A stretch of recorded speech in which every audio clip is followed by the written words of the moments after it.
mission, la foi en action, et nous traitons l'élément du miracle.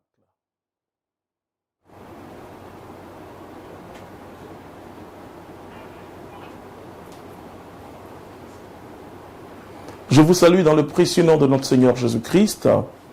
Nous sommes en notre émission Parole vivante et nous traitons la foi en action, en particulier l'élément du miracle.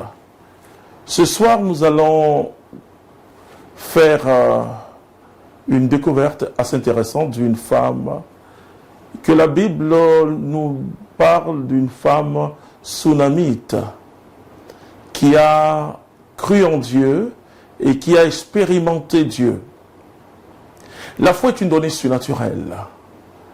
Et l'Écriture nous dit que la foi vient de ce qu'on entend, et ce qu'on entend vient de la parole de Dieu. Romains chapitre 10, verset 17. Et le texte que nous allons lire est assez intéressant, je ne vais pas tout lire. Voici une femme, par la prophétie d'Élisée, elle reçoit son enfant. Elle n'avait pas d'enfant. Voici qu'un jour l'enfant meurt. Elle dit rien à son mari. Elle va directement vers l'homme de Dieu. Et ce qui est intéressant, c'est que l'Écriture nous dit ceci, je vais lire. Elle monta l'étendre sur le lit de l'homme de Dieu, ferma la porte et sortit. Elle appela son mari et dit, « Envoie-moi l'un des serviteurs avec une ânesse. Je cours chez l'homme de Dieu et je reviens. » Il demanda, « Pourquoi vas-tu chez lui aujourd'hui? Ce n'est pas la Néoménie, ni le Shabbat. » Mais elle répondit, « Reste en paix. » Elle fit sceller l'ânesse et dit à son serviteur, « Mène-moi, va, ne m'arrête pas en route, sans que je te l'ordonne. » Elle partit et alla vers l'homme de Dieu, au mont Carmel. Lorsque l'homme de Dieu la vit de loin, il dit à son serviteur Géasi, « Voici cette tsunamine. Maintenant, cours à sa rencontre et demande-lui, « Vas-tu bien? Ton mari va-t-il bien? Ton enfant va-t-il bien? » Elle répondit, « Tout va bien. » Ce texte qui est tiré de 2 Rois chapitre 4 est un texte assez intéressant. Pourquoi? Parce que l'Écriture nous montre une femme de valeur, sûrement une femme, et comme on le dira dans le langage africain, bien placée, une femme noble, mais elle n'avait pas d'enfant. Elle accueille l'homme de Dieu, Élisée, elle accueille l'homme de Dieu dans toutes les conditions possibles. Alors Élisée prophétise. D'abord il dit à Géasi, qu'est-ce qu'on peut faire pour elle? Et il lui dit, elle n'a pas d'enfant. Alors il prophétise sur elle, l'année prochaine à pareille époque, tu tiendras à main un enfant. C'est très intéressant ce que Élisée dit. Vous voyez, il ne dit pas que tu seras enceinte. Souvent, les gens nous demandent, prie pour que je sois enceinte. Non, c'est pas ça. Tu peux être enceinte et perdre l'enfant. Et dans ton expérience, peut-être que tu as déjà été enceinte, peut-être que tu as perdu l'enfant. Non, Élisée dit à la femme, l'année prochaine, tu vas tenir entre tes mains un enfant. La foi est un langage surnaturel. C'est très important, un jour, une personne vient vers moi, et je donne toute la gloire au Seigneur Jésus-Christ, et dit, frère, le médecin dit que je ne peux pas faire d'enfant. Et donc, je viens vers toi. Alors, je lui dis, écoute, le médecin dit que tu ne peux pas faire d'enfant. Et puis, elle commence à pleurer. Alors, je lui dis, écoute, le médecin dit, selon sa science, tu ne peux pas avoir d'enfant, là, oui. Mais Dieu n'a pas dit son pas. Et cette femme, elle a eu des jumelles à 52 ans. Voilà. Voici ce que Dieu est capable de faire. La foi a un langage. La foi a un langage parce que la foi est une ferme assurance des choses qu'on espère, une démonstration de celles qu'on ne voit pas. Alors cette femme dit, elle dit à son mari, qui lui pose des questions, mais qu'est-ce que tu vas faire chez l'homme de Dieu? C'est pas le jour de prière, c'est pas le Shabbat. Elle dit, oh, sois en paix. Pour une femme qui n'avait pas d'enfant, pour une femme qui venait d'avoir un enfant, imaginez la fête qu'il y a eu dans cette famille. Et voici qu'elle perd son enfant. Et la réaction naturelle, c'est qu'elle pleure. Voilà, elle doit pleurer. Mais elle ne pleure pas. La foi défie les circonstances. Et Paul va le dire dans 2 Corinthiens chapitre 5 verset 7. Il dit, nous ne marchons plus selon la vue, mais nous marchons selon la foi. Et cette femme, elle se souvient que l'enfant qu'elle a vient de Dieu. Et que c'est Dieu qui a opéré son miracle. Donc, si elle et son mari ont eu un enfant, c'est par la grâce de Dieu. Alors, qu'est-ce qu'elle fait? Elle va placer l'enfant sur le lit de l'homme de Dieu. Vous voyez, je vous parle des éléments du miracle. Le miracle est un fait certes surnaturel. Mais à chaque fois quand Jésus opère quelque chose, un miracle, une guérison, il dit, ta foi t'a sauvé. Donc, il y a l'attitude de l'homme, il y a l'acte prophétique que l'homme peut poser. Alors, elle pose un acte prophétique. Qu'est-ce qu'elle allait, cette femme? Elle allait chercher l'homme de Dieu pour lui dire, viens, il y a quelque chose qui s'est passé, et je sais que par toi, Dieu peut faire le miracle. C'est très important. Alors, elle dit à son mari, non, il n'y a rien, tout va bien. Et l'homme de Dieu, et j'aime beaucoup ce texte parce que ce que Élisée après va dire, Dieu m'a caché cette révélation. Oui, Dieu ne nous montre pas tout. Hein. Vous savez que dans le discernement, si tu vois trop, c'est que tu ne vois rien. Dieu nous montre des choses, mais parfois d'une manière très floue. Hein. La foi, c'est vraiment, comme le dira un grand saint de l'Église, Saint Jean de la Croix, que j'aime beaucoup. Il parle de la nuit de la foi. On avance. Et la seule chose qui est importante dans la foi, ce n'est pas le signe, mais c'est la confiance totale en Dieu. Voilà. Savoir que dans cette obscurité que je traverse, le Seigneur est là. Savoir que dans cette détresse que je traverse, que je vis, le Seigneur est là. Et c'est très important. Alors, quand l'homme de Dieu, Élisée, va faire venir son serviteur, et bien sûr, il va lui poser des questions que son maître, Élisée, lui avait demandé de poser à cette dame. Elle dit, tout va bien. Mais elle va vers l'homme de Dieu. C'est très important. Elle dit, est-ce que je t'ai demandé un enfant? Est-ce que j'ai demandé un enfant à Dieu? Alors, Élisée était dans sa prière. J'aime beaucoup ce texte. Il dit, ah ok, Géasi, tu dois partir. Prends le bâton, prends mon bâton et va. Et Géasi n'a pas attendu. Il est allé, mais la femme a saisi l'homme de Dieu, dit, si tu ne bouges pas, je ne bouge pas. Voilà. Élisée est allé et la suite est merveilleuse. Son enfant a été ressuscité. Alors, qu'est-ce qu'on peut retenir? La foi défie les circonstances. La foi défie les circonstances parce que la foi est une donnée surnaturelle. Si tu comprends, mon frère, ma soeur, toi qui m'écoutes, Dieu nous a donné 5 sens, les sens qui nous permettent de percevoir les choses, de voir, d'entendre, de toucher, de goûter, donc la saveur des choses. Mais la foi nous permet de voir comme Dieu voit, de goûter comme Dieu goûte. En fait de compte, la foi nous rapproche de Dieu. Et c'est pourquoi l'apôtre Paul va nous dire quelque chose de très important dans Romains chapitre 5 à partir du verset 1. Étant donc justifiés par la foi, nous avons la paix avec Dieu par notre Seigneur Jésus-Christ. Par la foi, on obtient de grandes choses. Par la foi, tu vois Dieu, tu entends Dieu, tu goûtes Dieu. Elle a dit tout va bien alors que tout allait mal. Elle a perdu son enfant, son fils unique. Son unique. Ça me rappelle un peu Abraham, à qui Dieu dit, je veux Isaac. Je veux l'héritier. Abraham s'est précipité. Imaginez Abraham qui marche à l'enfant. Et l'enfant dit, mais je vois tout, je vois le bois, mais je ne vois pas l'agneau, je ne vois pas le mouton, je ne vois pas l'animal. Et donc, imaginez cette douleur qui était dans le cœur d'Abraham. Mais il avançait quand même. Il avançait parce que la foi s'est avancée, parce que la foi s'est fait confiance à Dieu. Cette femme-là, elle pouvait dire à son mari, parce que si elle disait à son mari, elle arrêtait quelque chose. Moi, je vois les gens qui veulent poser des actes de foi. Il faut partager avec des hommes de foi.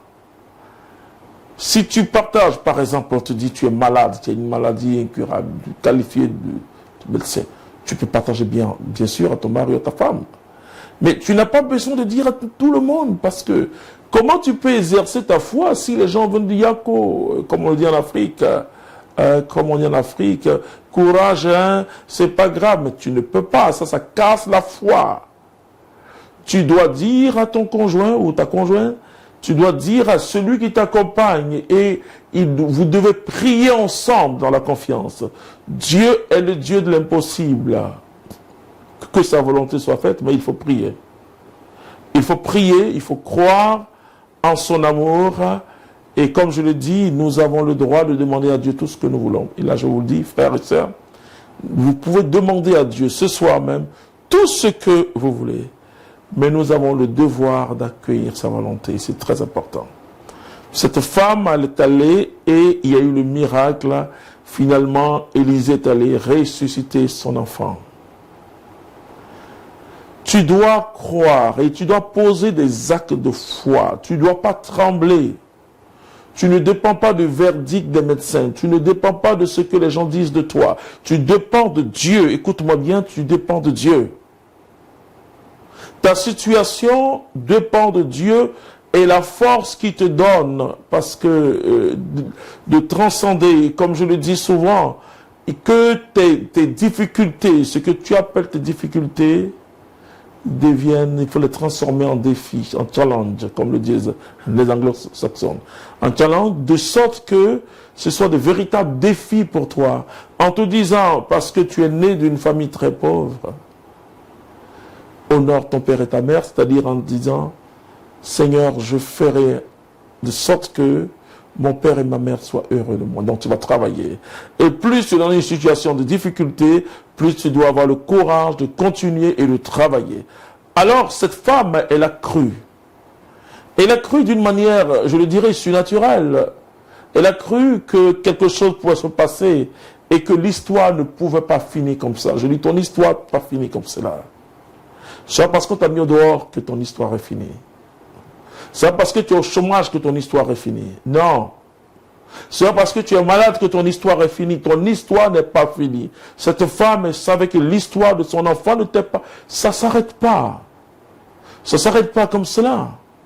Mais c'est le commencement de la gloire. C'est vrai qu'elle a eu son enfant. Elle a béni le Seigneur. Mais imaginez-vous quand cette femme, quand Élisée a pris l'enfant et qu'il a remis à sa mère. Et cette femme a fait cette expérience extraordinaire. Elle ne peut plus jamais oublier Dieu. Et sûrement elle a témoigné de ce que Dieu est capable de faire. Il te faut poser un acte, c'est ce que j'appelle l'élément de ton miracle. Elle pouvait dire à son mari, chérie, l'enfant est mort. Oui, l'enfant est mort. Un jour en Italie, j'ai rencontré une dame que je salue, si elle nous suit, parce que elle parle français, mais c'est italienne. Elle venait de perdre son mari, je ne savais pas. Et voici qu'elle me dit, frère, prie pour que j'ai 2 emplois, enfin. 2 emplois? Elle me dit, oui, parce que je viens de perdre mon mari. Et je dois élever mes enfants. Mais je priais pour elle. Dieu a comblé cette femme. C'est-à-dire qu'il ne faut pas trembler. Ce que je sais de te dire, ne tremble pas. C'est pas comme le disent les Ivoiriens, c'est pas ton terminus. C'est ton lieu de transit peut-être, mais ce n'est pas ton terminus. Il ne faut pas t'arrêter là. Cette femme pouvait dire, oh c'est fini Dieu, je ne comprends plus rien, chérie l'enfant est mort. Parce que, vous savez, quand Jésus devait faire des choses sérieuses, oui, il fait toujours des choses sérieuses, mais quand c'est un cas assez spécial. Il prenait Jean, Jacques et Pierre. Parce que quand tu as un défi à relever prophétiquement, prends des gens qui ont la foi. Je ne te dis pas d'exclure les autres, non. Mais prends des gens qui ont la foi et qui peuvent croire. Parce que si tu vas expliquer ton histoire à tout le monde, Marie, elle n'a pas expliqué son histoire à Joseph. Elle a pris le risque même d'être lapidée. Elle pouvait dire à Joseph, Jo, un ange est venu et puis je suis enceinte. Il va dire, et après, il y a quoi encore? C'est difficile là. Elle a gardé, elle gardait ces choses-là. Elle gardait ces choses dans son cœur, pas pour, comme le disent les Africains, pas de rancune ou combat, comme on le dit, mais plutôt parce qu'elle méditait. Elle méditait tout ce qui te dépasse, tu dois méditer et tu dois glorifier ton Dieu. Donc Marie méditait, je disais, Seigneur, voilà, tu as posé ta main sur ton homme servante. C'est Dieu qui a justifié Marie. Alors, quand tu traverses une difficulté, faut pas pleurer. On ne doit même pas savoir que tu traverses une difficulté. Partage ça avec des hommes et des femmes qui ont la foi. Des hommes et des femmes qui peuvent te pousser. Parce que, laisse-moi te dire, et c'est très important ce que je suis en train de te dire, le problème, ce n'est pas que Dieu n'intervient pas. Mais si tu as la foi, il va intervenir selon sa sainte volonté. Et je te le dis, ne fais pas comme d'autres personnes qui croient que la foi c'est le positivisme. La foi c'est pas affirmer que tout va aller, non. La foi c'est sentir dans son cœur que tout va aller. C'est-à-dire recevoir de Dieu une conviction intérieure parce que on a vu dans la Bible des enfants qui sont morts, donc il n'y a pas de problème. Donc, le premier fils de David est Bathsheba, enfin l'enfant, je ne dirais pas du péché, mais l'enfant qui est né après l'adultère de David, il est mort. Voilà. Donc, c'est possible, mais après, cette même femme a mis au monde qui? Le grand Salomon. Vous voyez, cette femme qui était traitée de pécheresse, sûrement, elle aussi, elle s'est humiliée. Et c'est d'elle qu'est sorti celui qui devait prendre le trône après David. C'est très important de croire. Partage avec ceux qui ont la foi. Partage tes choses avec ceux qui... Alors la femme, elle n'a pas dit à Géasi. Pourquoi? Parce qu'il allait pleurer. Il allait pleurer sur place pour dire, oh, ton enfant est mort. Elle est allée voir l'homme de Dieu, Élisée. Quand elle est venue, il dit, ah Seigneur, tu me l'as caché. Oui, Dieu peut nous cacher, même nous les hommes de Dieu, des choses. Et c'est bien comme cela que Dieu nous cache les choses. De sorte que nous puissions ne pas nous croire de Dieu. Nous ne sommes pas Dieu. Il y a un seul qui est Dieu. Amen. Il y en a qui sont découragés, ils disent non, écoute, j'ai été papa spirituel qui n'a pas une vie bien, qui est bizarre. Bon, enfin, je dis écoute, parce que tu comptes sur qui? Sur les hommes? Tu comptes sur notre prière ou bien tu comptes sur la puissance de Dieu? Tu dois compter sur la puissance de Dieu. Finalement, cette femme, elle est allée dire à l'homme de Dieu en disant, mais est-ce que tu avais besoin de demander à Dieu de me donner un enfant? C'était pour que Dieu reprenne cet enfant. Voilà. Et là encore, c'était un langage prophétique. Puisqu'elle a dit, je ne te laisserai pas si tu ne bouges pas. Et il est allé, il a fait le miracle. Alors, quelle leçon je veux que tu retiennes ce soir? Et c'est très important. C'est ce que j'appelle l'audace de la foi. Ne crains jamais. Ne crains jamais et ne dis jamais, jamais, sauf tout ce qui concerne le péché. Le péché doit quitter ton existence. Le péché nous empêche de voir la gloire de Dieu, c'est-à-dire de voir la présence, la magnificence de Dieu. Tu dois avoir la foi. Une foi ferme. Une foi qui ne dépend pas des circonstances. Une foi qui ne dépend pas de ce qu'on dit que tu es. Non. C'est pas ce qu'on dit que tu es qui est important. C'est ce que Dieu dit que tu es qui est important. Si tout le monde dit que tu vaux rien et que tu finis par croire que tu vaux rien, alors je m'adresse parfois aux femmes mariées qui me disent, oui, mon mari ne me regarde plus, il a une autre femme, il fait telle chose, il fait telle chose. Je leur dis souvent une parole que je peux te dire toi aussi qui m'écoutes. Je leur dis, écoute, dis au Seigneur Jésus-Christ, permets-moi de voir mon mari autrement. En fin de compte, ton mari ne va jamais changer. Ta femme ne va jamais changer si tu ne changes pas ta façon de voir ton mari, ta façon de voir ta femme. C'est très important. La foi provoque un changement. La foi provoque un changement radical. Quand on est un homme ou une femme de foi, on a une façon de voir, on a une façon de penser. Alors crois que toi aussi tu peux obtenir de Dieu un miracle. Mais ne crains pas. Affirme, ce n'est pas le positivisme. Le positivisme, c'est dire, oh, tout va aller, non. La foi jaillit de la parole de Dieu, de la connaissance de la parole de Dieu, mais la foi jaillit aussi de la prière. Quand tu as une difficulté, écoute-moi bien ce soir, tu demandes à Dieu de guérir ton cœur, tu demandes à Dieu de renouveler ton intelligence, tu demandes à Dieu une onction spéciale, et tu laisses là la difficulté, tu commences à louer ton Dieu. Tu loues ton Dieu, arrive un moment, tu vas sentir la présence du Saint-Esprit. Et quand tu as senti la présence du Saint-Esprit, tu fais ce que j'appelle les déclarations prophétiques. Parce que là, à cet instant, l'Esprit, puisque nous ne savons pas ce qu'il faut demander à Dieu, l'Esprit vient à notre secours. Alors quand tu prophétises, quand tu n'as pas encore vu, tu affirmes, tu dis, Dieu est bon. Je finis par te dire, j'ai eu la grâce de rencontrer, dans ce pèlerinage que j'ai fait, en Israël, je suis arrivé tout à l'heure, j'ai compris quelque chose. Et quelle est la foi d'Israël? Parce que voici des gens qui n'ont pas Jésus-Christ. Ils n'ont que l'Ancien Testament qu'on appelle la Torah.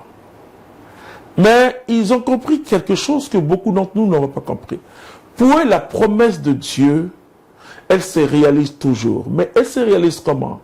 C'est-à-dire que dès que Dieu te donne une prophétie, une promesse, quand tu reçois de Dieu une promesse, ou bien pas une nécessité, quand tu reçois une prophétie, la prophétie est le commencement de l'action de Dieu. C'est-à-dire que si tu as prié, que tu as senti que alors que tu n'avais pas d'enfant, que Dieu va te donner un enfant, commence à te réjouir. La Bible dit, tout ce que vous me demandez, croyez que vous l'avez reçu, et cela vous sera accordé. La foi est simple. Demandons véritablement à Dieu de nous aider à garder notre foi simple. La foi, c'est comme être comme un enfant, quoi. Et parce que Dieu résiste aux orgueilleux si tu es trop grand. La foi, c'est pas pour les grands. La foi, c'est pour les enfants. C'est pour ceux qui comptent absolument sur Dieu. Que Jésus te bénisse. Je vais tout à l'heure prier pour toi. Que Dieu te bénisse. Amen.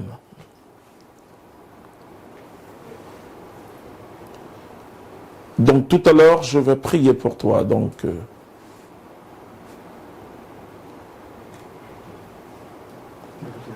oui, maintenant, on va faire...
a bien sa mission, qui est d'évangéliser le monde en apportant l'évangile sous l'action de l'Esprit Saint, la communauté mère du Divin Amour a mis en place Divin Amour TV, la chaîne de la nouvelle évangélisation.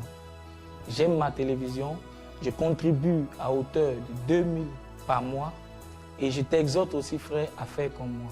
Que Dieu vous bénisse.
Nous sommes encore ensemble. Nous allons prier. Et nous recevons beaucoup d'intentions et nous sommes fiers de les présenter à Jésus-Christ de Nazareth. Et sachez que vos intentions, je les porte personnellement en prière et que nous n'avons pas le temps de tout mentionner. Mais ce soir, je vais essayer de répondre à aussi des préoccupations. Et quelqu'un me demande, veut avoir la foi surnaturelle. La foi est déjà une donnée surnaturelle. Maintenant, ce que je souhaite pour toi, c'est que le surnaturel devienne ton naturel. Voilà. Et sache, Myriam, que je te porte en prière.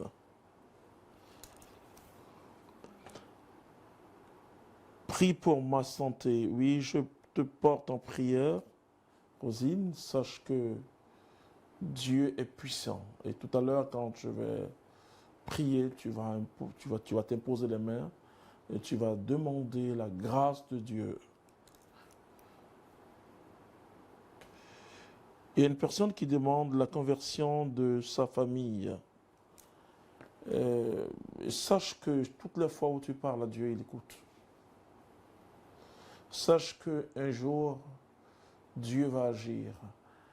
Quand on prie pour la conversion de quelqu'un, c'est que le Seigneur demande une seule chose, c'est la patience. Alors, tout à l'heure, je vais prier.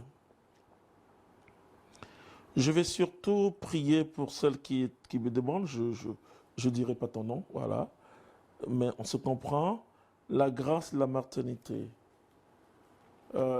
Quand je disais que s'il y avait le Facebook au temps de Sarah, imaginez Sarah enceinte, entre 80 et 85 ans, enceinte.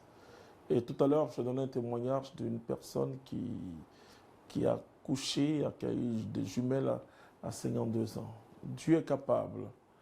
Je donne souvent le témoignage aussi de quelqu'un qui a eu des difficultés d'ordre gynécologique, donc il y avait plus de trompe. Et voilà qu'elle a pu concevoir par le miracle de Dieu qui a fait pousser les trompes. Elle avait eu un GU, voilà, ça n'a pas marché. Dieu a fait son miracle, donc toi aussi, crois que Dieu va le faire. Je veux surtout répondre à mon ami de Martinique. Je sais que tu es... sache que je te porte en prière. Tous ceux qui nous suivent aussi du Togo, du Ghana, de la Mauritanie, et tous ceux qui nous suivent dans le monde entier. Je prie beaucoup pour vous. Donc vous pouvez continuer à faire venir vos intentions. J'ai un jour spécial consacré à ça. Mais comme je le dis, c'est le Seigneur qui guérit, c'est le Seigneur qui agit. Alors je vais prier pour vous. C'est très important et je rends grâce à Dieu pour ceux qui rendent de gens témoignages. C'est très important parce que le Seigneur n'est pas limité. On ne se voit pas, mais à travers l'écran qui est là, tu me vois.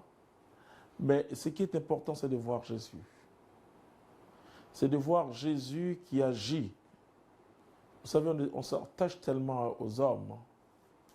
Non, nous ne sommes que des canaux pour faire connaître Jésus-Christ, comme le dit le Père Tardif, l'âne de Rameau, l'âne qui conduit Jésus à Jérusalem. Après, l'âne était à côté de Jésus, sûrement Pierre a chassé l'âne. Pierre a dit, va-t'en. Alors, je suis l'âne aussi que Jésus utilise. Mais c'est Jésus qui agit. Je crois au surnaturel. Pourquoi je crois au surnaturel? Parce que j'ai été touché par Jésus. Et toi aussi, il va te toucher. Au nom du Père, du Fils et du Saint-Esprit, Amen. Seigneur notre Dieu et Père, toutes ces personnes qui attendent de toi une intervention surnaturelle. Je te dis merci, ô Père si grand, si puissant. Tous ceux qui nous suivent maintenant et tous ceux qui nous